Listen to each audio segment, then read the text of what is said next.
He owns a construction company in Washington State, and there's just like 4 of us that operate it. And so yeah, I'm outside every day. I see every sunset and every sunrise. Oh my goodness. Yeah. Nice. Yeah.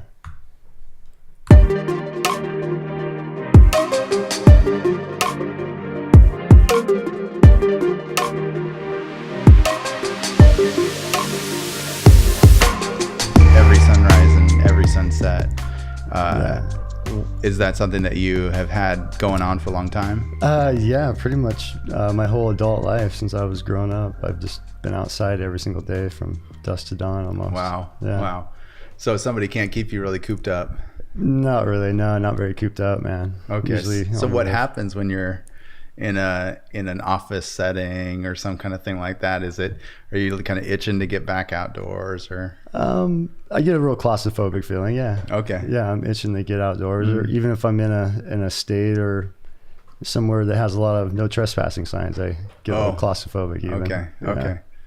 Yeah, that makes sense. Wanting to get outdoors and experience everything and see what's out there. Do you feel like that was something that you had growing up as a kid? Like, were you allowed to be kind of free range? Well, my mom used to tell me I needed to go to bed, and I'd be like, well, I'm going to miss something, or I'm going to miss out on something. And growing up, we lived in the country, and so when the sun would come up, we'd go outside and run through the woods all day long and catch crawdads or fish or whatever. Right. See what we could find in the great outdoors. Nice. Yeah. Nice. So I met you when we were doing the hike. Yeah. When we went totally. when we booked to go to St. Helens, and then it was a summit trip, so we started early. And then you had about 1,001 stories to tell. And so I was like, I got to get this guy in here to chat about these stories and just learn more about who is Jared Smith. So well, that's part of the job, is you got to be able to keep people entertained all day. You don't want people to stand around and not know what's going on or not have a clue of who they're with. And so it's good to tell them stories and make them feel comfortable. Yeah, I actually didn't even think of that aspect, but you're right. You're spending all day with them. Yeah. So you got to be a little bit chatty. Otherwise, it could just be, I'm stuck on the mountain with this guy. Some guy, whoever that guy was. Right, Right. So you have to be really personable throughout the day, and sometimes you have to tell the same stories more than once. Gotcha. But it's there's always new stories to be told. That makes sense. Yeah. So starting at the top, what do you think your craziest story is? Craziest story. Or what's the story you want to tell? How about that? Recently, we had the honor of getting to go ice climb with a robot for NASA. Oh my goodness. So that's kind of one of the newer things in my life that was a lot of fun to see happen. Yeah. Yeah. And that was in the crater of the volcano at St. Helens. Okay. And so the crater, if I'm thinking about where the edge there is, it's right in the middle, or is it somewhere else? Yeah, if you drew a circle from the rim where you stood with me at the top, right, and you put a dot in the middle, it's pretty much right there. Oh, okay. Yeah. It's pretty much right in the center is where the dome sits. And then what was the robot like? Did it have hooks or something, or how was it climbing? Well, the kids that came up with it were amazing. I mean, it was like 4 or 5 guys that thought of this thing, and it never existed before.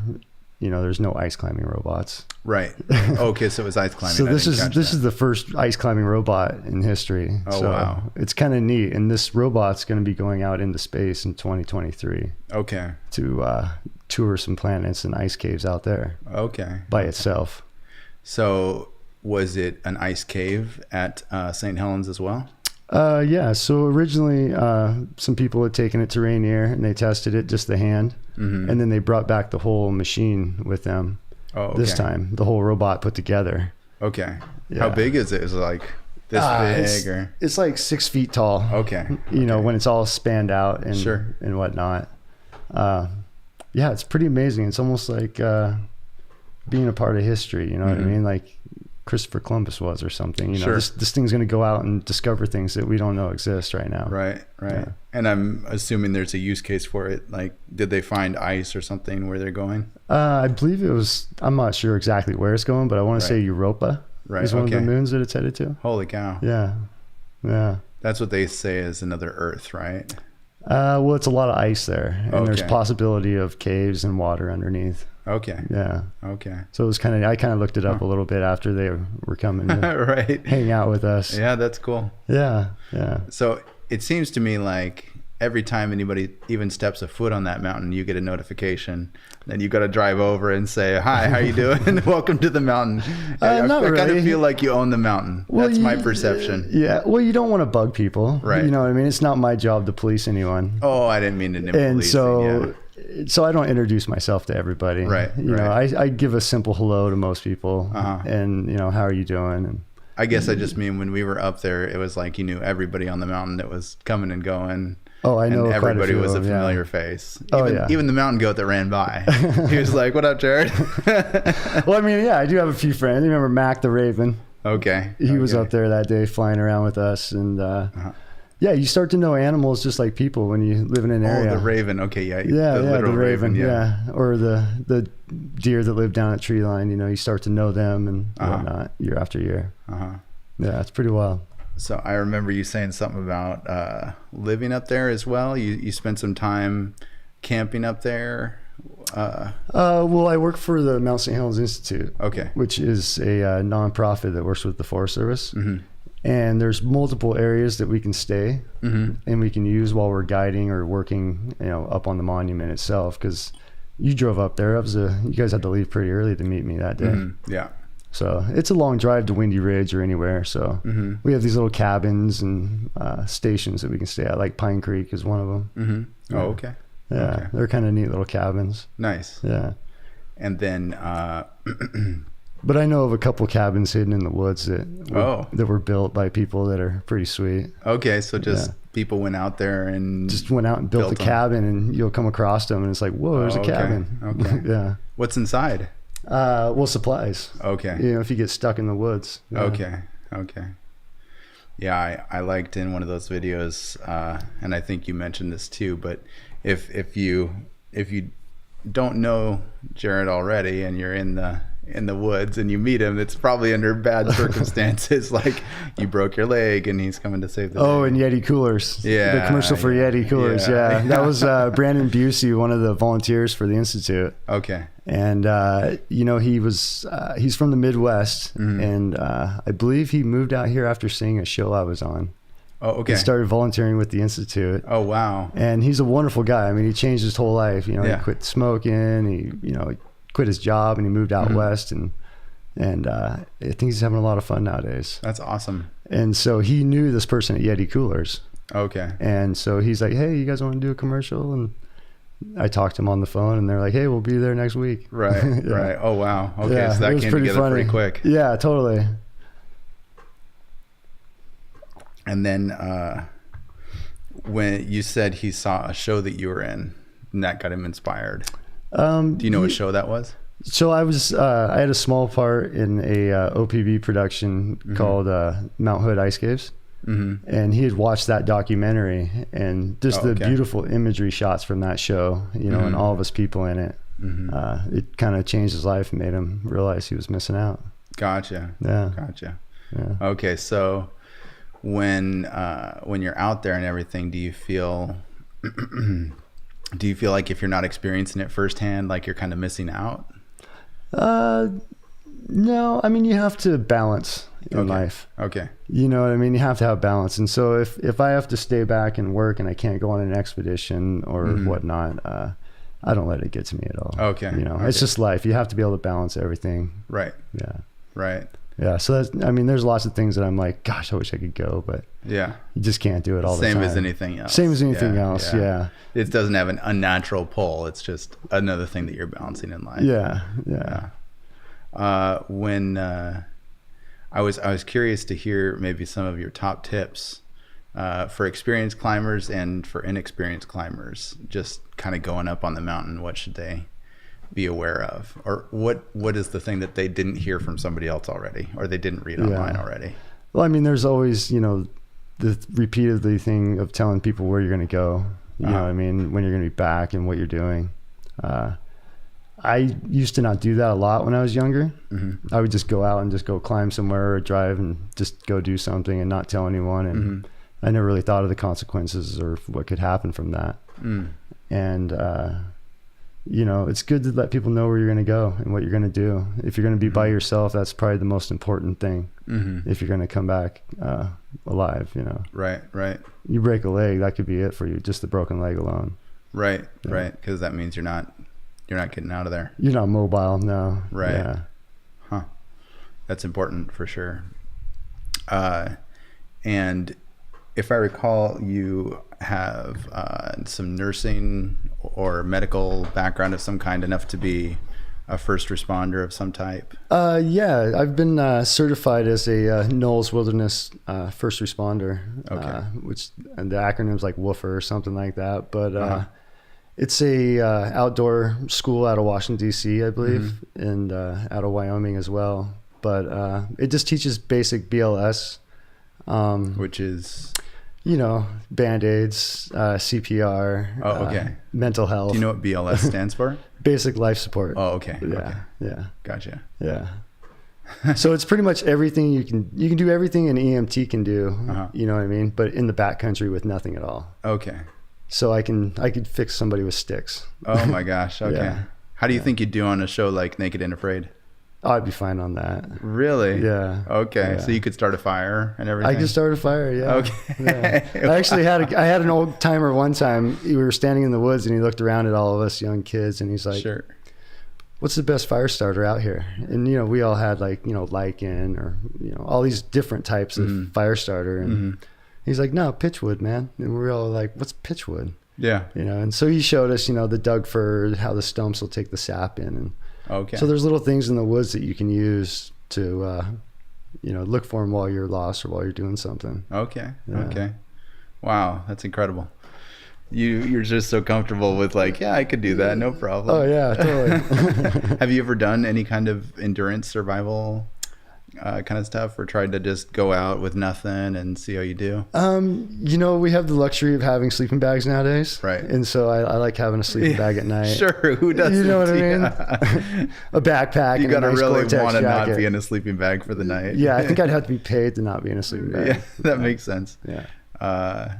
Is it ever warm up there? It seems like it's got to get warm, at least in some areas. Up on the mountain itself. Yeah. Every now and then there's a short period in August, end of July, August, it is pretty warm. Okay. And it gets really dusty.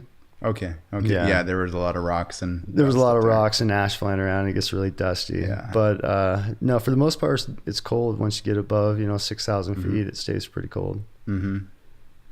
I'm curious to hear what your thoughts are on the whole pass system, right? The I forget what they call it, but the fact that they give out a ticket or a license or whatever to go up and climb it. What is that called? Oh, a climbing permit. Yeah. What are your thoughts on the whole permitting system? Like if you had complete say over how the mountain gets utilized, would you employ a permit system? Do you think that's the best way to approach stuff like that? Well, I mean, for myself, just my own personal opinion and view, which is, doesn't mean much in the world. When I first started climbing St. Helens, you had to go to an old store called Jack's Store, and you had to sit in line, and you had to wait every morning before you climbed. Well, it was nice that you could get it en route and didn't have to use the computer, but there was no computers back then. Sure. And so you would get your permit at like 8:30 or 9 o'clock in the morning, and then you'd have to go climb a volcano. Well, that was not working out after so many years. Interesting. Because you're not starting in the morning early. Okay. And so nowadays with the internet and being able to get them online, I agree with it. It works good because it pays for wages and toilet paper. Okay. Right. You know what I mean? And it goes towards other stuff like that. Okay. Yeah. So you look at it not so much as a people limiter, but more as an income source. Well, when I started climbing there was no bathrooms. And now we have bathrooms in the parking lot. So, that's kind of something that's worth paying for. Right. Right. If we all pay $22, we can have a ranger come change the toilet paper. So what about your thoughts on the number of permits? Like, why is there a limitation? Well, there's so many people on certain spectacular dates, like Mother's Day climbs. Okay. You'll get 5,000 people up there. or on a nice weekend in the summertime, you'll get 500 people up there, you know, if there wasn't a cap at 100 a day. And so it's for each one of those people to have a true mountain experience, you know, that's not cluttered with a huge crowd on the day that they decide to go climbing. So it's more just making sure that people have, you know, a good time. And plus the natural resources can't handle that many people using the restroom and tramping all over the place. Okay. So it's not so much in your mind that a person shouldn't be able to go. It's more that they should have to plan it out a little bit, because that allows everyone to get a bit more of that captivating experience. And it's worth planning too. You know what I mean? I enjoy getting up and just going and climbing the mountain myself, but I have certain permission now that I can just go whenever I want. Which is nice. Yeah, absolutely. You've got the unlimited permit. I've got an unlimited permit with rescue. Yeah. Can you tell me more about rescue? Like more about what it's like to take a call and just go? So we didn't have a call the day we were up there, did we? I was with you guys all day, huh? Yeah, you were. Do you usually get called out? Well, it depends. Sometimes we'll do rescues while we have clients. We'll get them involved sometimes and have them help, or have them continue down the mountain as well. Okay. Yeah. But, you know, you never know when your pager's going to go off or you're going to get a call. Is it still a pager? Well, it's not a pager. Oh, I just said it was. I'm just so old, you know what I mean? No, pager is a fine term. I just was wondering if that was still what they were using. Text. Okay. When the text goes off. Yeah. Okay, so what kind of times do those normally go off? You never know. You know, I've been all over the mountain before. I've even actually spoken to people and then had them need help from 911. Just after talking to them, they take a fall and then you putting them on a helicopter. It can be, you never know, man.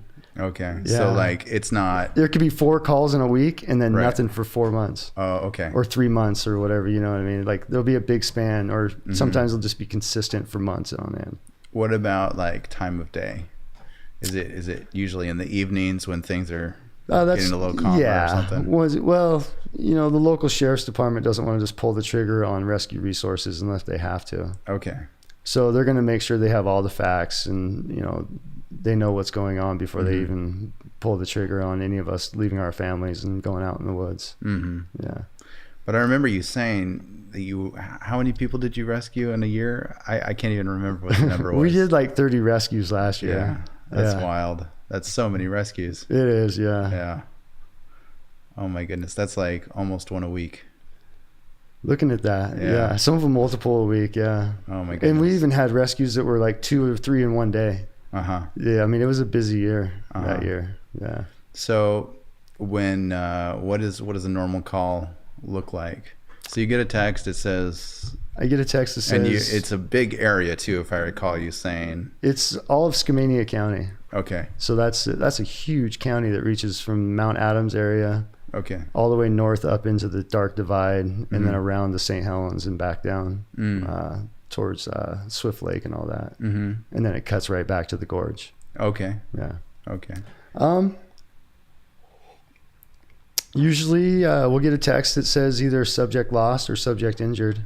And then from there we have to decide if we're going to take the call or if we're available. You don't always have to be available. Oh, okay. So there's enough people that somebody else will take the call. Well, there's not always enough people. Okay. Okay. You know, sometimes they'll send out 3 or 4 pages like, "Hey guys, get out of bed. We need some help." Oh my You know what goodness. I mean? Like, because I mean, that's brutal. If you're like, I'm not going to take the call. I can't take the call. Well, you know, we all have families, and we could be, you know, people get sick, they're on vacation. Absolutely. And you know, it takes probably 10 guys to do a full mission. Really? You know, effectively do a mission. Every now and then you can do one with just 2 or 3 people, but typically it takes 10 people to make something work. So I'd assume if it's the 2 or 3 person one, you'd need some kind of additional details up front that are saying it's not a bad situation or something. No, you just don't know until you get there. Okay. You could end up needing those 10 people and only have 3. Okay. You know what I mean? I mean, That's part of the fun of it, is you never know what's going to happen. Gotcha. when you get a call. Gotcha. From just a broken leg to full trauma to never seen again. Yeah. When somebody is lost, how do you even approach that? I mean, do you know like the area they were lost in, or I mean, how do you start by saying like, okay, they're definitely lost here or they're definitely lost there? Well, hopefully you have a vehicle. Okay. You know what I mean? And a reporting party, which is, somebody that you told where you're going to go and what you're going to do. Okay. If you don't have cell coverage and you're out in the woods, you need help. Well, then you're hoping those people back home are calling for help for you. Okay. Okay. But if you have cell coverage, you can get out to 911. Oh, so a lot of people are calling from their cell phones on the mountain. That's why we have a lot more calls nowadays. Oh, okay. Yeah. That makes more sense. Back before cell phones, there was a lot more self-rescue. Uh-huh. Yeah. Uh-huh.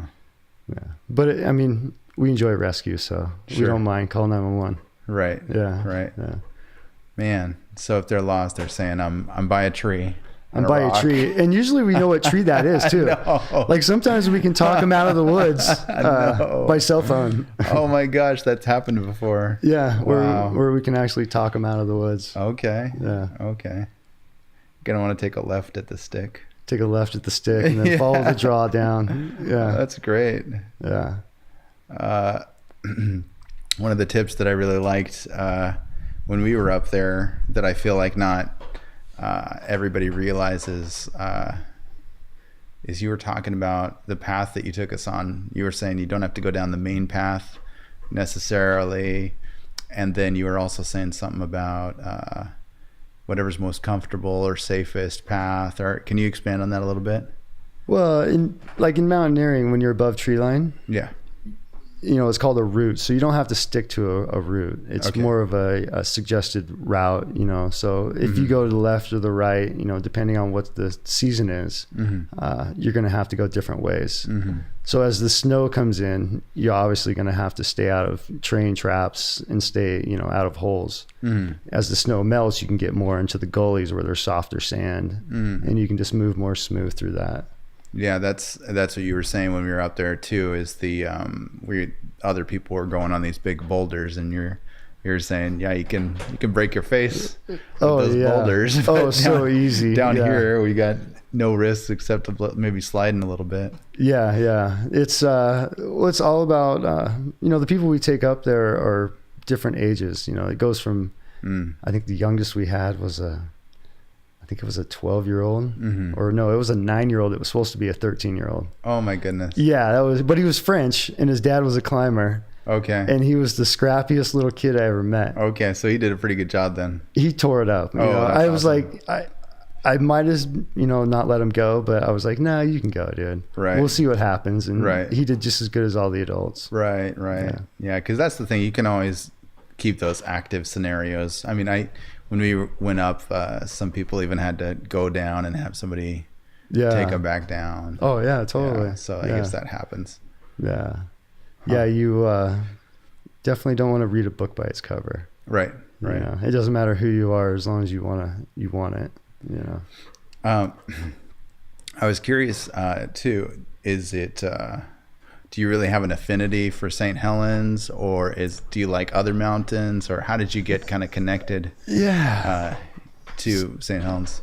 So I grew up in Woodland, Washington, just north of here a little ways, just over the border. Okay. And so I grew up at the base of St. Helens for the most part, most of my life. And then I left after high school and I went to Colorado.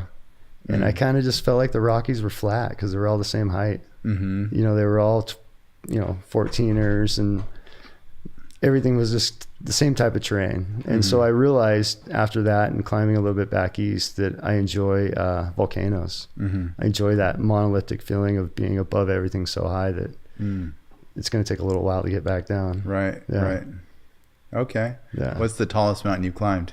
And do you want to do just Everest? Rainier. Rainier's the tallest thing I've done. Yeah. You want to do Everest? Oh, I'd love to do Everest. Okay. Yeah, who wouldn't? Okay. That'd be awesome. Do you think you could do it?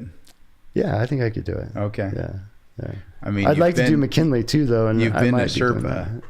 I worked as a Sherpa, on Rainier for a German professor. Yeah. What does it take to be a Sherpa? Well, I mean, it was just for a day. Okay. I mean, just for one trip. Sure. It takes being able to carry 100 pounds at 14,000 feet, I think. I don't know. Okay, so that's a lot of weight to carry. Yeah. So you just have to keep on carrying 100 pounds up the mountain. Yeah. And the only reason I took the whole label was that one of the guides from RMI, this one lady, she patted me on the back at 13.8 because she saw that it was heavy. And she goes, "Oh, you Sherpa. You Sherpa." And so Andreas, it all stuck. And they're like, "Yeah, you're my Sherpa." Nice. Yeah, that's cool. Yeah. What is 100 pounds like to carry up a mountain? It's a lot of grunting and really slow. There was 3 of us that had packs that were close to that, if not over. Mm-hmm. And it was Eddie was in the front, and then Dr. Woody Peoples from Bend, Oregon was right behind him. Okay. So I had these 2 guys with these packs in front of me. Sure. And here I am right behind them, following them. And so you got 300 pounds of pretty much 300 pounds going right up the mountain. Yeah, with scientific gear and rescue gear. Okay. And so are the other people not carrying packs, or do they carry packs just not as heavy or something like that? Yeah, a couple people had lesser weight in their packs, but for the most part, a lot of people had heavy packs on that trip. It was one of the largest kind of things done in 100 years in the Park Service. As far as scientific, measuring ice caves at the top of Rainier. Oh, okay. Yeah. Measuring the amount of ice or something? Yeah, they're just measuring the ice and what's going on at the summit. And then, the fact that we had all these people carrying this gear and bringing it back down was quite a feat. Mm-hmm. It's pretty amazing that Eddie put that together. That's awesome. Yeah. So you've been involved in some TV stuff and some commercials. And can you tell me more about like how that process works? Well, working with the Forest Service at the Institute, we would get calls from Hollywood and stuff like that about movies that are going to be shot, or they want to shoot a commercial somewhere. And so the Forest Service will be like, "Well, we got a perfect guy." Nice. And they'll hook them up with me, right? The Institute or the Forest Service. And then I'll go out and take photographs and document what I see, and then give them a storyline. Okay. So they'll tell me what they want, and then I show them what they can have. So what could they want? What's an example? I did one show I did for who was it? I believe it was Nat Geo, called Into the Wild. Okay. And they just took some dude and captured him in his office in California, threw him on a plane, took everything away from him, and he followed me for 4 days. In real life? In real life. Okay. Yeah. Was he an office person, or? He was an office worker. His wife wrote a letter saying my husband needed to get outside and find his life again. Oh my goodness. And what was it called? I think it was called Into the Wild. Into the Wild. Yeah. Okay. And that's maybe up there on YouTube or something? It is. Yeah. It's on YouTube. Yeah. Okay. Do you know the episode name? What would I look up? I think you would look up Into the Wild. I think it's called Mount St. Helens. Oh, okay, yeah, the mountain. We started the Ape Caves though, so I think one of the covers is the Ape Caves. Okay. Photos. Okay. Yeah. I remember you telling me there's secret Ape Caves. What was it, behind the bathroom or something? Behind the bathroom. You said if you go behind the bathroom, the Ape Caves, there's different entrance. The Oregon Grotto recently found a cave down at the Trail 2 Forest. Okay. And you go in this little crack and then it drops right off. So I'm hoping that no little kids are going to go in there. Oh my goodness. And fall off this 25-foot cliff. Holy cow. So it's dangerous. It's dangerous. Yeah. It's right in the parking lot. Holy cow. Yeah. So it's not by the bathroom, it's somewhere else. It's close. Okay. Yeah. I probably shouldn't say exactly where. Oh, sure. Okay. That makes sense. But I mean, if you drive to there, you're going to know where it's at. So, gotcha. Yeah. Yeah, my friend, similar to your abstraction there, likes to check in at Idaho wherever he goes. He's always checking in at Idaho. He could be at this beautiful Oregon monument of some kind. He's checking in at Idaho, so he likes to always keep the location secret. What are your thoughts on keeping the location secret and things like that? I don't. I don't know if you ever saw the show we did for Oregon Field Guide called Valhalla, and I worked as a guide on that one. And it was a pristine area that's super dangerous, and if you know what you're doing, it can be a good time. Mm-hmm. But if you don't, it can be probably the last day of your life. Right. And so, an area like that, you make a documentary and you share it with the public. Certain people are going to go and certain people aren't going to go, mm-hmm. but everybody's going to want to go. Mm-hmm. Yeah. What do you think about when places get damaged by tourists that were once natural? And then, what do you think should be done or shouldn't be done to approach that? Yeah, that's a hard one. I mean, we came into this country a couple hundred years ago and we trampled all the way across it, and we're still trampling on it. Yeah. And if we wouldn't have done it, somebody else would have. Mm-hmm. And, I think, it's good to respect a sign when it says don't walk here or don't travel here. But, if you want to get outside and go out in your national forest and go hike through the woods, mm-hmm. I highly recommend going off trail. Right. So, what would the best, would you recommend St. Helens as the best climb you've done? Well, it's a good starter climb. Okay. One of the reasons I love it so much is that I love backcountry snowboarding. And I can go up to St. Helens any day of the week, no matter what the conditions are. Mm-hmm. And I can summit and snowboard down. Oh, okay. You know what I mean? Right. It's that type of mountain. There's not a lot of mountains in the Northwest that you can summit all year. Okay. It's one of those mountains that you could work all year long. I feel like when we went up there, it wasn't snowy. No, it was hot. Okay. Yeah. That was one of the few hot times. Yeah. Okay. But otherwise it's snow up there. Oh yeah. Okay. Yeah. We get massive loading off the Pacific. Okay. Because when the storms come in off the ocean, this is the first volcano they hit. Okay. Is St. Helens, if they're coming direct, I guess. Now, why do you call it a volcano instead of just a mountain? I know it is a volcano. Yeah. But is a volcano a special distinction other than I guess volcanic activity? Well, it's not dormant.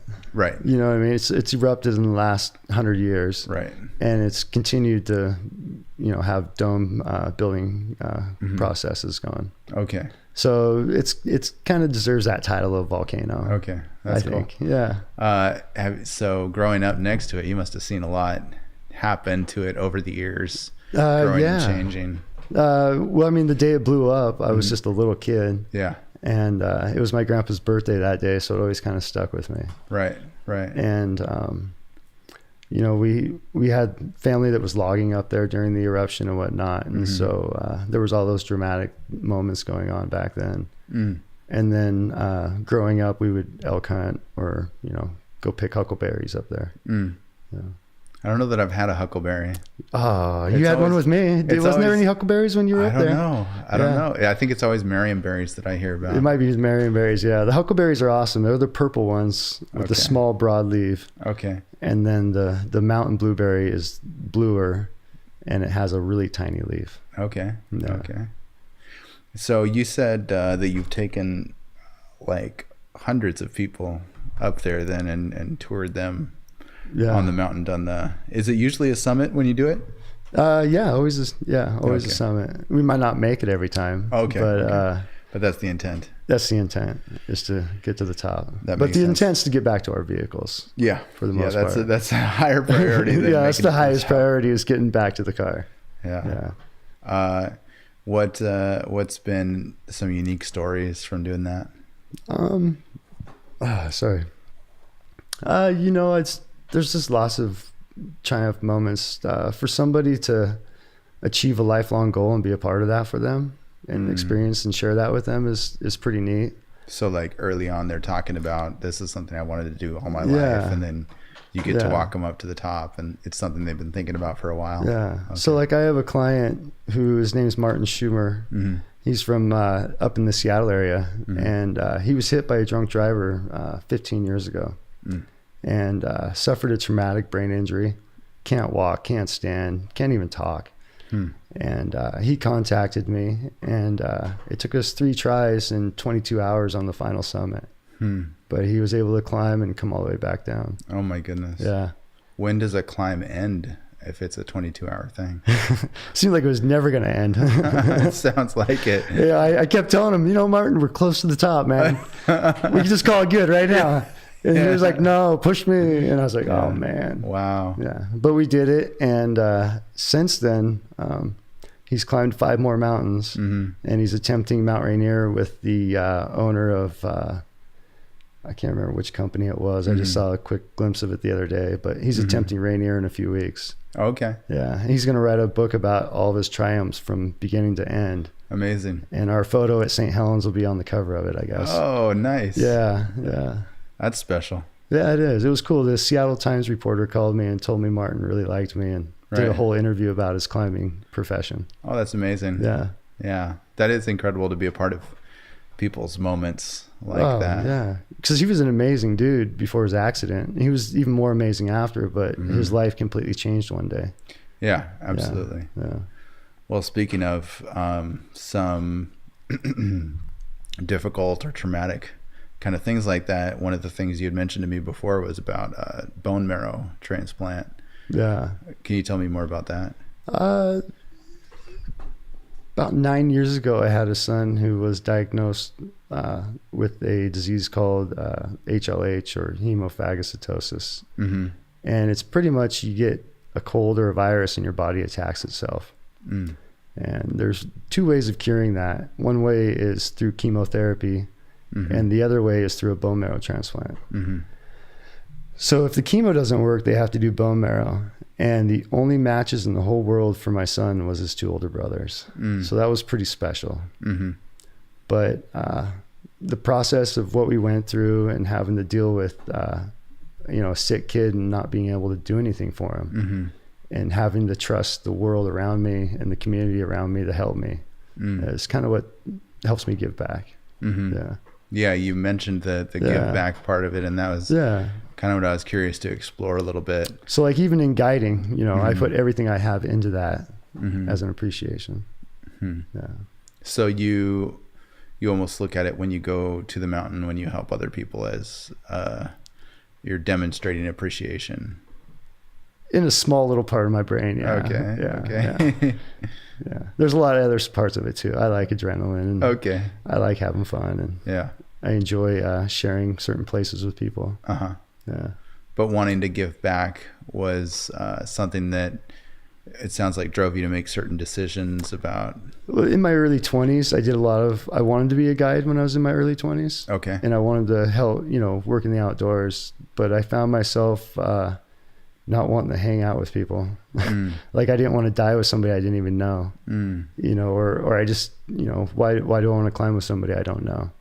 And so it wasn't until after my son had gotten sick that I really realized, hey, maybe I should, start giving back a little bit or put myself out there. Right. So and I wanted to start a company at St. Helens guiding in the winter. So that was why I went to the Forest Service to begin with. Okay. Yeah. Can you hike with the Institute year round, or is that only certain seasons? I do snowshoe trips from time to time for them. Okay. And then I do guided winter climbs whenever people call them, kind of through them and through myself. So you said snowshoes. What other equipment would you ever be using? The ice hook kind of things to get up to the top? Yeah, so I do winter climbs as well, and people will call the Institute and they'll send them my way, and then I'll guide them up in the winter. And so you need ice hooks to do that one. You need ice hooks to do that one, and then you learn certain skills throughout the day. Okay. So some of it is optional then to just get practicing using those. Yeah, you have to learn how to use it through the day. Okay. There's no climbing in the winter without an ice axe and crampons. Okay. Yeah. And that's because of sliding, or it's because you literally have to pull yourself up? It's because of sliding. So it's called self-arrest. Right. So when you're going up a mountain, you carry a tool that's called an ice axe. Right. And you kind of always keep it on the uphill side. And you just keep the tip in the snow as you're moving constantly. Okay. And if you slip or fall, that's your lifeline, your self-arrest, or your belay. If you're a rock climber, that would be like your belay. Yeah. I remember you mentioning something about a big rock that you saw coming down. So you're asking about rocks that were coming. You said you saw one that was massive. Yeah. I got asked one time, what is the biggest hazard that you find in the backcountry? Okay. And there's lots of different hazards and whatnot, but one of the ones that can really change the day is rockfall. It can come out of nowhere. I've had it come, fall out of the sky right in front of me and land in water. Sheesh. I've had rocks the size of this house come at me. Sheesh. And just step to the side and have them roll right by. No. Yeah. That's huge. There's some big rocks in the volcano. Yeah. That was in the dome though a couple years ago. One of the kids on the rescue team, Pablo Zabawowski. Yeah. Busted a rock loose above us and yelled rock, and we were like, oh my gosh. You're like, that's not rock, that's a mountain. That's a little mountain coming out. Oh yeah. Holy cow. So it must have made like a massive noise then. Oh, it was massive. Yeah. And then I've had clients before where I've had to deflect rocks in midair and oh my gosh, wonder if my hands are going to break while I'm deflecting the rock. Oh my gosh. Yeah. I had a father and son one time, and the son was not into it. You have to have a high stoke scale throughout the day. You remember the stoke scale? I don't remember that. So the stoke scale is, how stoked are you to be there, 1 to 10. Okay. And if you're not stoked to be in the mountains, then you probably shouldn't be there. Interesting. Okay. Yeah. And so that's the only time I've ever had a client was this kid's son. Right. That just didn't want to be there. Right. So we turned around and we're walking down, and some people busted a rock loose above us. And it came down towards us at about 3 foot diameter or more. Holy cow. And you always want to remember in rockfall that gravity is pulling it. Right. So anywhere that gravity is going, that rock is going to go. Right. So I always tell clients, don't run with gravity. Sure. Run away from gravity or run up against it. Sure. And then make your decision of left or right. Sure. But they started running down with gravity. So the rock got right on their tails. And I had to turn around, and just as I grabbed the dad and the son and threw them off to the side, I deflected this huge boulder. Shut up. Yeah. It was pretty intense. I'll bet you replay that in your head. All the time. Yeah. Because that sounds like it could have gone really wrong, but it turned out okay. It was pretty scary. I was picturing both my hands breaking. Oh my gosh. At that moment. That's a good point, because it wasn't so much that you couldn't save them. It was, can you save them and not also incur an injury? Yeah. But I ended up taking this rock and pinning it on the ground. That's amazing. Oh, it was phenomenal. Did it feel like almost lightweight in a way? Like I felt like Hercules at the moment. Yeah, right. Yeah. A bunch of people were like, dude, who are you, Hercules? They're like, awesome. We need to get that on video. Yeah. I was like, no. Yeah. Like, did you send the rock down just to make the video? Yeah, it was pretty scary. That sounds scary. So all day long, your head's on a swivel looking for hazards like that. Okay. Yeah. I remember you were also mentioning that some people just slide with the ice or slide off or kind of thing. Just because once you get going, if you're not self-arresting. Yeah, like getting down a mountain, glissading is a wonderful way to get down a mountain. It's kind of fun. And if it's not too steep, you can keep control. And as you get better at it, the steeper the ground can be. The word sounds so elegant when it's just sitting on your butt and riding it does too. Yeah. Well, that Yeti Coolers commercial, I had one of the producers, Steve, he jumped out on the ice and went to glissade down that chute that I took you down at the tree line. Sure. And his first words were, oh my, He dropped an F-bomb right there. That was super steep there. Yeah, we glissaded down that. Oh my gosh. Yeah. That's incredible. Yeah, that was the end of the video where my mom was like, don't ever do that again. Okay. It looked like I was just falling down the mountain. Yeah. You're talking about that place where when you were walking, we were sinking in. We were just sinking in, yeah. That was super fun rocking through that. Yeah. Kind of feels like moonwalking. Like at the summit where we came down off the rim. Right. Yeah. Where it was all deep and marshy and kind of cool, moon-like. Yeah. Interesting. I recall you also had some story about somebody with the snowmobile accident. You remember that one? Oh, was that Mother's Day? With the leg thing. Yeah, that was horrible. On Mother's Day weekend, we had an older gentleman that, in snowmobiling, you always want A, B, and C as your plan. You want to be able to escape something, or, what are you going to do? What is your intent? And so this guy had plan A, and that was it. Oh, okay. And so plan B was, plan B was just pretty much to wreck. And so when he wrecked, he got pinned and injured pretty well. Oh my goodness. Yeah. Plan A, B, C. Okay. Always have A, B, and C. Yeah. Like anything in life, driving down the freeway, you've got you know, A, B, and C. Am I going to go this way or that way? You know, if something happens. Right. Yeah. Huh. But we always forget about it when we get out there, and we push on the throttle on a snowmobile or something. Yeah. We start forgetting things, or maybe if we have a beer too. A lot of times people forget things. Gotcha. Yeah. What's the most ill-equipped person or whatever that you've seen go up there or do their thing? Oh man, we've had a lot of that. We've had it happens a lot. It's really sad when it happens because, you know, those people aren't going home.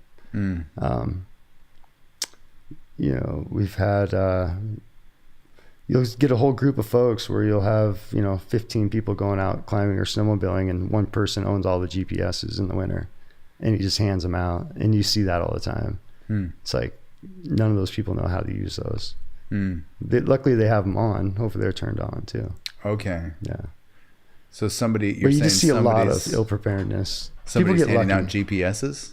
Well, avalanche beacons. I'm sorry. Oh, avalanche beacons. Okay. Yeah. So can you explain that again? So somebody's at the trailhead sometimes at parts of the year. Well, like ill preparedness, people just not knowing before they go out, like how to use the instruments that they have in their hands. Oh, okay. So they're buying something on Amazon. Something on Amazon for everybody in a group, and then they're just handing them out. Okay. And they're all relying. You said a GPS or an Amazon beacon or avalanche beacon. Yeah. And how do they work? What are they not doing right? Well, they've just never been trained in how to use one. How do you use one? Exactly. You don't just flip on the switch? You don't just flip on the switch. Yeah, Okay. you have to actually know how to read it and how to, you know, grid search and do all those different things. Okay. And so when somebody goes in the backcountry, it's good to take a class on avalanche safety if you're going to play in the wintertime. That's a lot of the ill preparedness that we see at St. Helens is the, you know, not knowing what they're using. And just going out and having fun. What about somebody you've taken up that's ill prepared? Like when you're like literally showing up, you're like, you should not be doing this, and then they convince you somehow that they do go. And you know, everyone takes misery different. Okay. And you know, if somebody can handle a little bit of misery, then their ill preparedness, they'll be a bit more prepared next time. Okay. So if they suffer a little bit this time, maybe next time they won't. Okay. So I don't mind letting people suffer a little bit. Yeah. Usually they'll turn around on their own if they're ill prepared. Like if they have blue jeans on and it's raining out. Right. And they were told not to wear blue jeans. Yeah. Okay. And so one of the things you mentioned too was about growing up, somebody in your life taught you how to kind of live off your back or with everything you brought in. Can you tell me more about that? Yeah, that's the same wonderful lady that got me hooked up with Oregon Field Guide. It was an aunt of mine. Yeah. When I was a little kid, she had married my uncle, and he had died in a logging accident. And so as we grew up, she kind of made it her role, or she just took it on to make sure that we knew about the outdoors. And so she would take all of us cousins and kids, and we would go do the Crest Trail every year for a couple weeks. Okay. And we would learn how to backpack and, you know, learn how to get up every day and put our boots back on, wet or not. Oh, gotcha. And live off of the things that are on our back.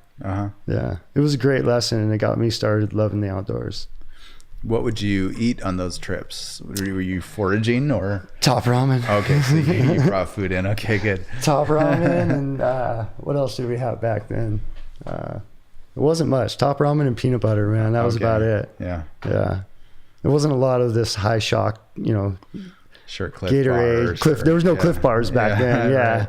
You know, I mean, we were wearing the old frame packs with, you know, cotton and $5 rain gear. Right. Yeah. It was a great experience.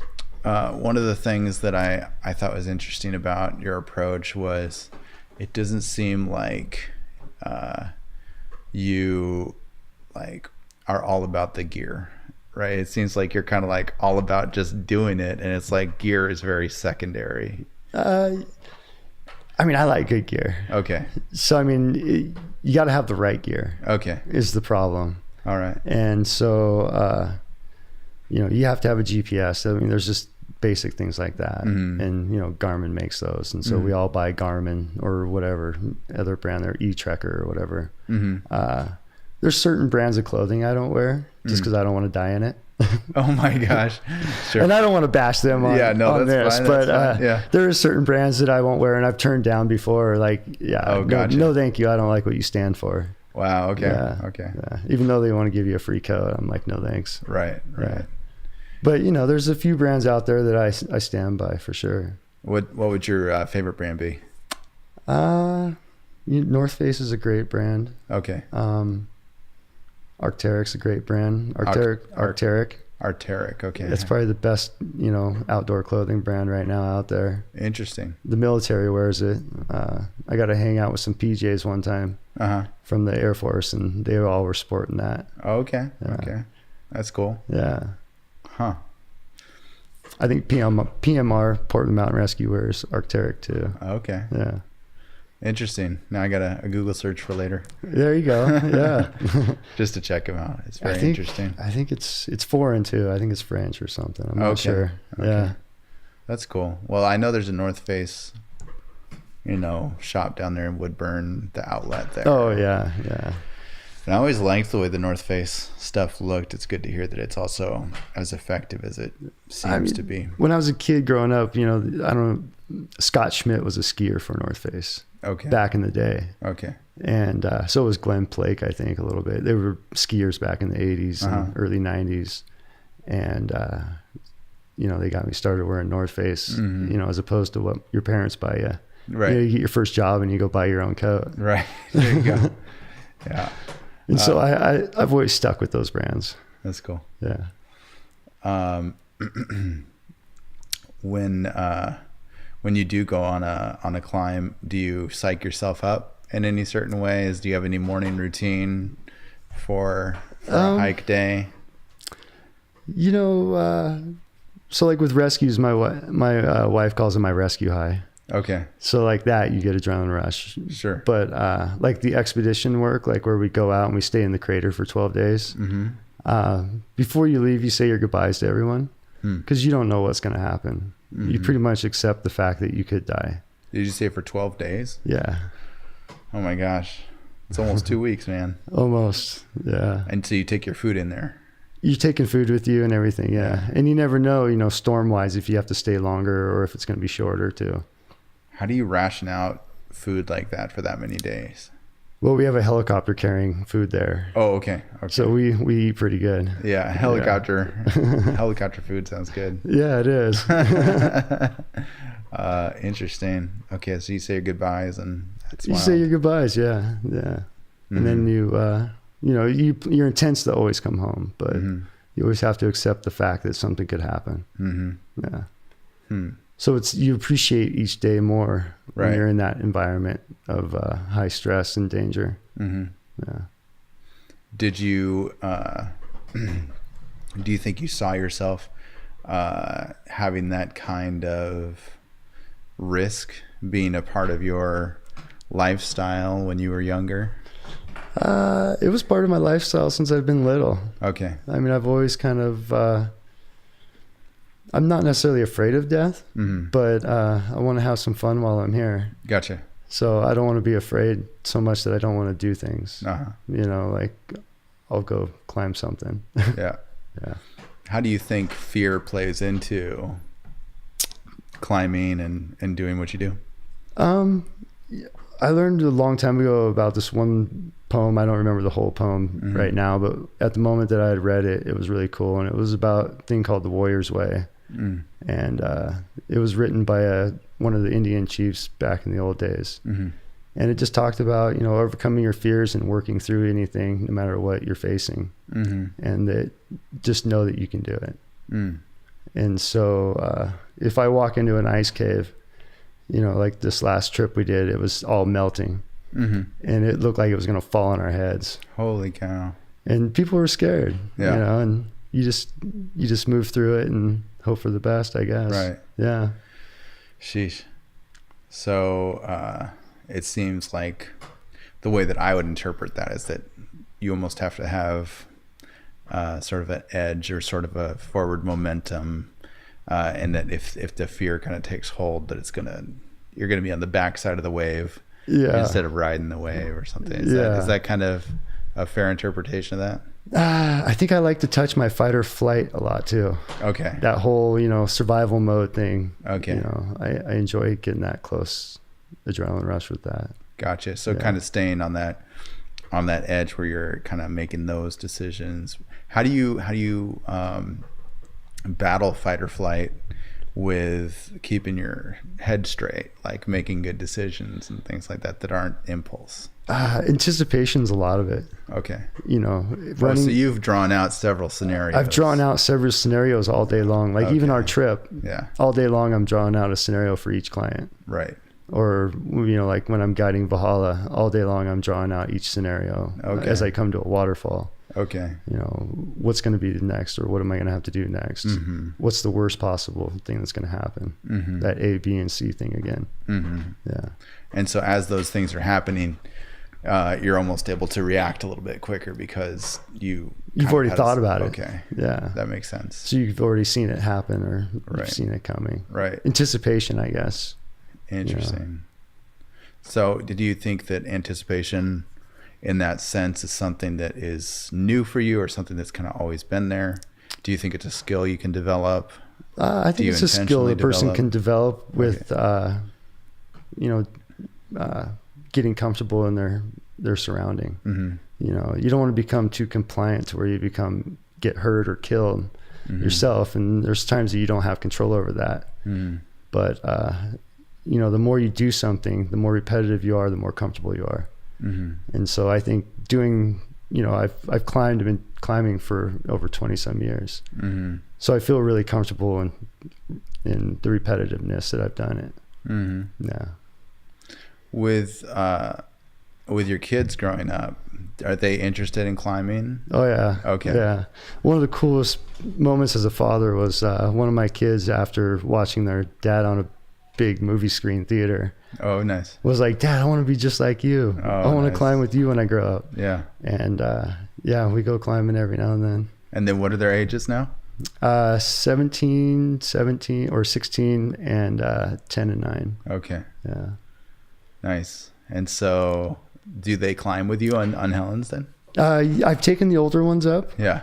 I haven't taken the younger ones up just because I'm not about forcing a little kid to do something that they're not going to enjoy. Oh yeah. I don't want to be that type of parent that's like, you got to go climb the mountain. Right. You have to do this. Right. I want them to enjoy it. And so I wait till they're old enough to where they can handle it physically. 13's a good age to take somebody up a mountain. Oh, okay. Yeah. Okay. Yeah. I'm not saying you can't do it before, but no. But I think a teenage boy or girl is a pretty good age. Yeah. Yeah. That makes sense. That sounds like a good time too. Yeah. Kind of start that, and that's interesting to hear that that's a kind of a turning point age range around there. They start becoming more of an adult shape and size, and their mentality is a little bit better than ours, almost even sometimes. Okay. Their decision making. How so? I don't know. I see a lot of times on the mountain, you'll get a family, they'll have a kid and the parents, and it seems like the kid's doing better than the parents on their decisions of what's going on. Maybe they're not overthinking it as much. They're probably not overthinking it as much. Yeah. Kind of didn't come up there with as many presuppositions and is nervous or worried. Like going to the ape caves with my kids, I am a nervous wreck. Oh, okay. Oh man, there's boulders in there and they can fall in holes. And oh my gosh. Yeah. Wait, stuff's falling? I didn't know anything was falling in there. Well, there's holes, the boulders in there. Yes. And so kids can fall in them little holes. Yes. Yeah. Get hurt and whatnot. Yeah. When we've only been through there twice, but both, each time we haven't really had any falls or anything, but it always seems like any fall would be a very bad fall in there. Oh, it would be too. Yeah. Cause they are big boulders with big holes, and you don't know how far down they go in certain places. I guess it has a pretty flat bottom, but sometimes it's a little ways down. There's a couple of them the lava falls. There's got all them boulders and whatnot. Right. Yeah. Yeah. But there's a lot of caves all throughout Gifford Pinchot and Mount Adams. And so the ape caves and those lava tubes didn't exist before St. Helens went off. So the lava tubes are part of what was called the Swift era, or this a couple hundred years ago. Okay, so they did exist. So that was what you hiked on when you went up Monitor Ridge. Okay. Was the lava that created the ape caves. Okay. And that came out of the side of the mountain at, what was that, like 7,300 feet. Okay. And then it spewed around and created the mitten and the worm flows. Okay. To the west is the mitten, to the east is the worm flows. So worm flows are tunnels? The worm flows is just a description of what the lava did when it hit tree line. Okay. It just looks like a bunch of worms piled up on top of each other. Oh, okay. So it's a lava flow that stopped or terminated. Okay. At the base of the mountain. Just naturally ran out of momentum. Whereas the west side, the mitten, continued to flow down and went all the way into the woods. And I think it went all the way to Cougar, which is the next town down from St. Helens. There's some pretty neat little fissures and caves out there, and there's water shooting out of the toe of that lava flow. Oh, okay. Like 4 feet in diameter. It's kind of the same as Loose River. Oh, I don't know. The Loose River up in Washington State comes out of the Adams Glacier. Okay. And it bursts out of a lava bed. Oh, okay. So there's kind of a little tunnel where the water's coming out and just jetting. It's melting and then jetting out. Interesting. Yeah. So that's the cool part of Washington State, is the fact that we have volcanoes, which are great for springs, which make year-round rivers. Okay. So if we lose our glaciers, we're going to lose our year-round rivers. Well, you were talking about losing glaciers earlier with the climate change stuff. Yeah. And it sounds like you're saying you see it firsthand. Well, on Mount Hood especially, some reason there's ice melting over there. And it's melting on Rainier as well, and it's melting at least in the lower 48. I don't know about up north like Alaska and whatnot, but I know down here in the lower 48, a lot of our glaciers have been melting. And where we used to camp, and the toe of the glacier has moved back a phenomenal amount. Almost, I want to say almost a mile. So what are your thoughts on all that? Hopefully they start coming back. Okay. Yeah, we need fresh water. Okay. And that's kind of our fresh water supplier, the glaciers. Interesting. And hopefully it turns around and we start getting glaciers back. We just need a couple of good winters. Yeah. Where do you see just adapting to the environment as a part of that conversation? Well, we're going to have, food's important, and we got to have, we eat things that grow out in the woods, you know what I mean? Yeah. We have fish, we have meat, we have, berries like we talked about. And, a lot of our other stuff comes from our habitat, like ginger and, clove and other things that are used for medications. So, I mean, we need to take care of our resources, I think, a little better. Interesting. Yeah.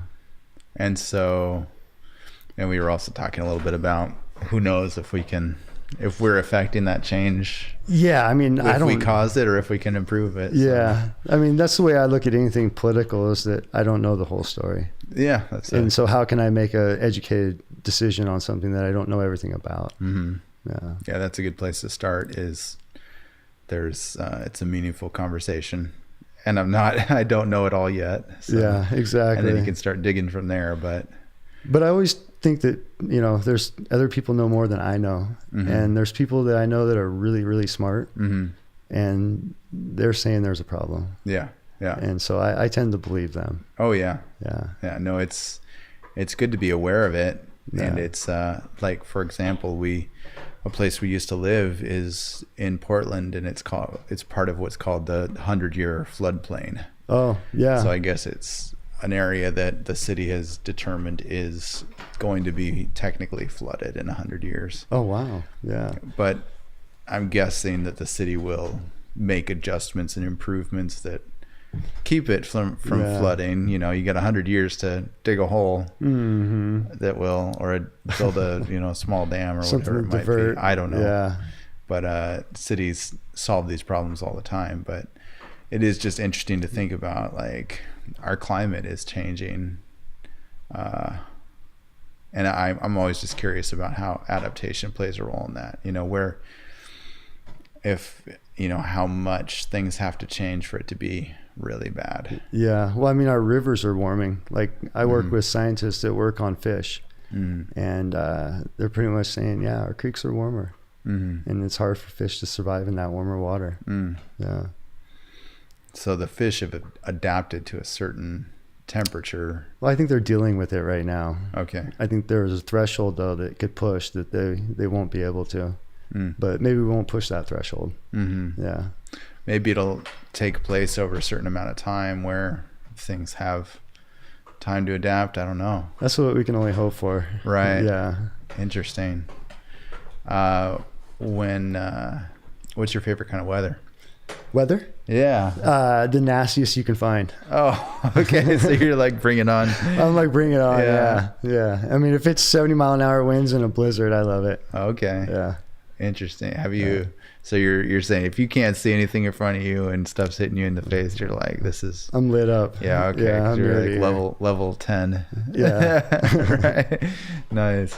When do you feel like you've accomplished something? Do you feel like you've accomplished it like when you hit the summit, or do you feel like it's only accomplished when you're back in the back headed home? Or I think it's an accomplishment once we hit tree line, like on the guided climbs. Okay. You know, we get back down off the mountain. That's an accomplishment. Yeah. That's a good day's work. Yeah. Get back to our vehicles. That's even better. Yeah, definitely. That's cool. Do you find that there's a lot of odd personalities that are going up there at all? There's all different types of people. Yeah. You know, in the summertime, it's a different crowd than the wintertime. Sure. And so your summertime folks are just, you know, your people that want to climb a volcano and want to see it. Whereas in the wintertime, you have folks that are like training, or folks that are a little more into the winter stuff. So they have more gear and maybe more training. Whereas, you know, you've got somebody in flip-flops and a pair of spandex. Oh my goodness. With no water. You know what I mean? Yeah. They're like, I made it across the parking lot. Okay. Oh yeah, totally. Right. What about, you were saying something about, you went to an awards thing. Can you tell me more about that? Yeah. I did a show for Oregon Field Guide, which is Channel 10 in Portland, OPB. Okay. And that was a neat experience. And there was a man that worked there for 30 years named Steve Amon. And he kind of started the show and all that. And he actually nominated me for an Emmy nomination. Yeah. And so I ended up losing it to a husky that won the Iditarod. Okay. Yeah, totally. Right. But just to get nominated was it was a great honor, and something I was never expecting in my life. Yeah. How was the ceremony? Was that pretty fun?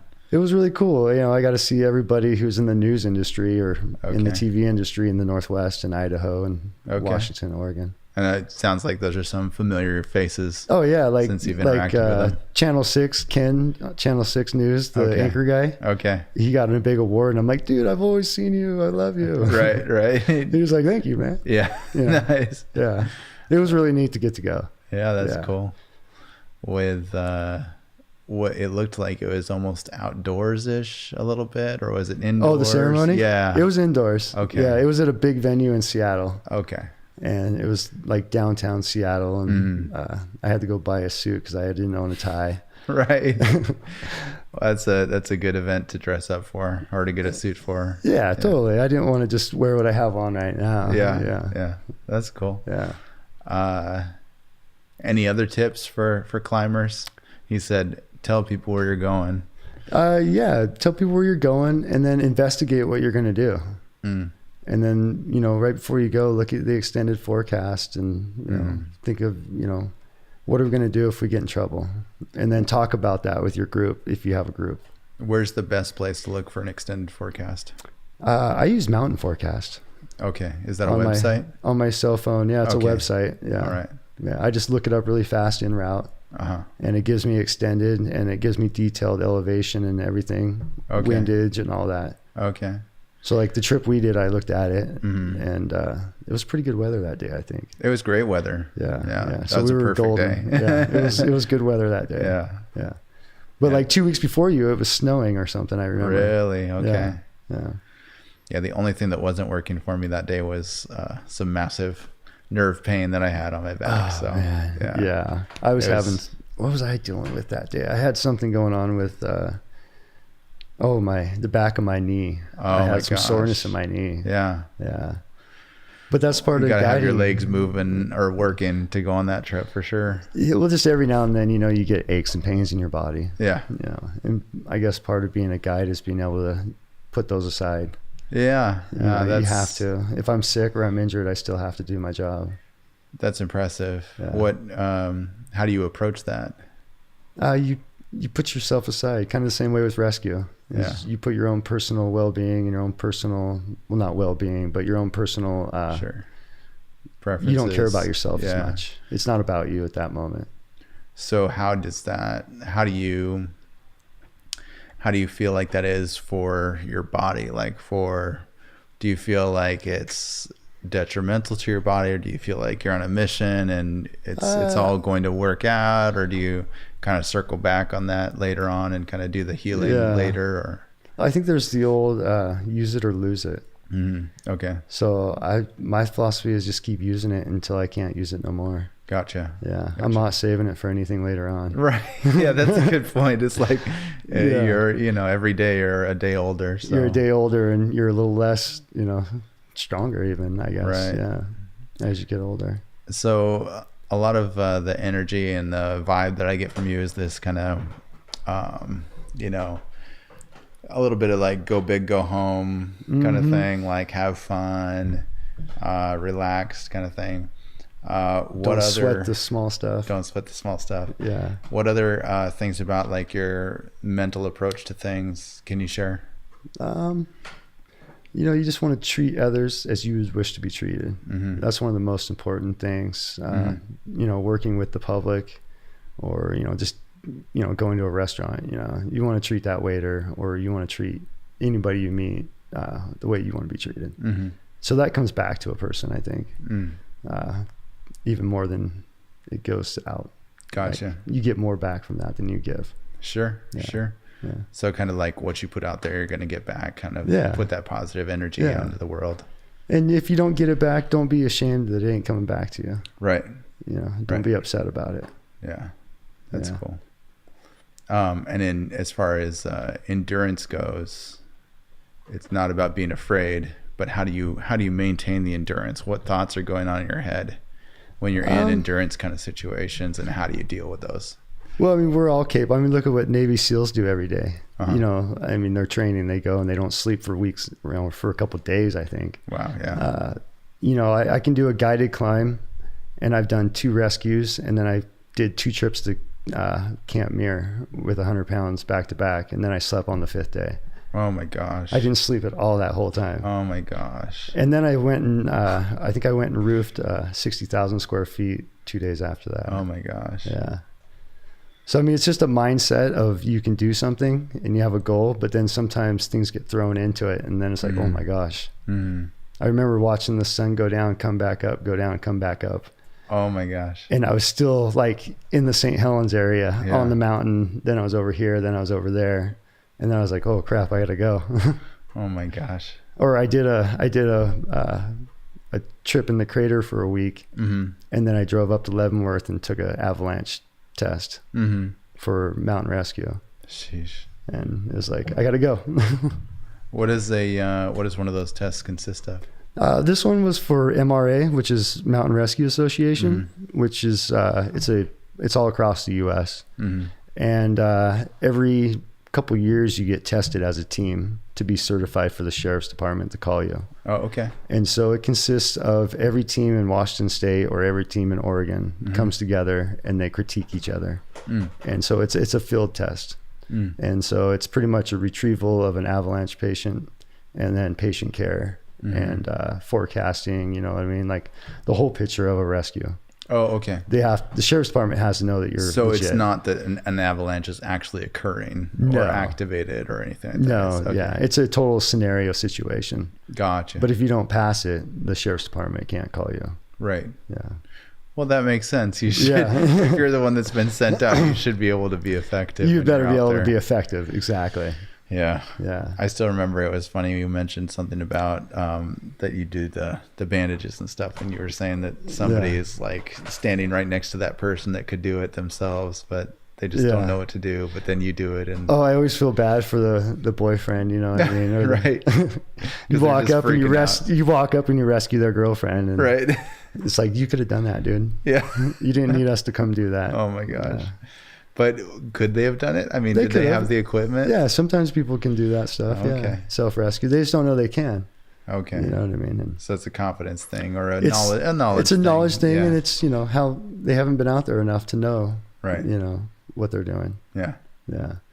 That makes sense. So, you know, they're scared or whatever. So they, you know, it's okay to sit down and call 911 and ask for help. Because part of being rescue is not being judgmental. So I mean, every rescue I've been on, I've never judged anyone. Yeah, that's important. For the reason they called 911. Right. Otherwise, you might as well just not do it. Right. Yeah. Right. Yeah, that's a really important point to go into that, saying it's not about me, it's about them, and it's about they them. have their reasons why they did what they did. Oh, exactly. Yeah. I think that's a big part of empathy, and that's a big part of the non-judgmental point of view, is to say they have their reasons. Exactly. They have their reasons why they were there. Yeah. Yeah. And every now and then you hear people on your own team or other teams, you know, complain of stuff, and it's like, right, it's not our spot to judge. Yeah. Yeah. Yeah. How do you help with those team dynamics? How do you encourage your team members about their approach, or positive reinforcement? Okay. Just keep it positive always. Gotcha. Kind of like, you know, when a client has to turn around on the mountain, I don't want to tell somebody they have to turn around, or I don't want to tell somebody that they're being rude, you know. They know they're rude. I don't have to tell them. Oh my goodness. Okay. I mean, they hopefully know what they're saying, but, you know, like clients that turn around, you know, you just want to let them know, hey, it's all right. Yeah. Yeah. Yeah. Yeah. So it sounds like that when somebody's being a jerk to you, you just kind of let them be a jerk. Oh, you totally. keep it positive, and then but in the back of your mind, you're a little bit like, it'll run itself out. Okay. Yeah. It's not up to me to judge them as well. Interesting. Yeah. Okay. So I'm not one that's going to come out and tell somebody, hey, don't say that. Yeah. But I've been told don't say things too, though. Yeah. Yeah. Yeah. Cool. Well, any other words of wisdom or things you want to pass on? Yeah, just whenever you get out there, just you know, be aware of what's around you, and enjoy every moment while you're outside. Yeah. Yeah. Because it won't last. Is what you're saying? Yeah. Every opportunity is valuable. Every opportunity is valuable. Yeah. You know, every day it could be your last day every day. Right. I mean, people go out all the time in the woods, and it's their last day. You know, and even if you're not going out in the woods, even walking across the street. Even walking across the street. Yeah, totally. Yeah. Like, I can't really do, like, the people who live in urban and do ambulances, working with kids and old people every day. That's hands down, man, in the city. But, you know, some young kid falls off a mountainside, I'm right there. Right. Yeah. Right. It doesn't bug me at all. That's awesome. Yeah. Well, I hope to never see you under those circumstances, but it's good to know that folks like you are out there. Yeah, there's doing their thing. There's quite a few of them out there. That's awesome. Yeah. Yeah. Well, I really appreciate you making the time to catch up and yeah, totally, just have man. a coffee. Yeah. Good to see you. Hey, you too. Thanks, bro. No problem.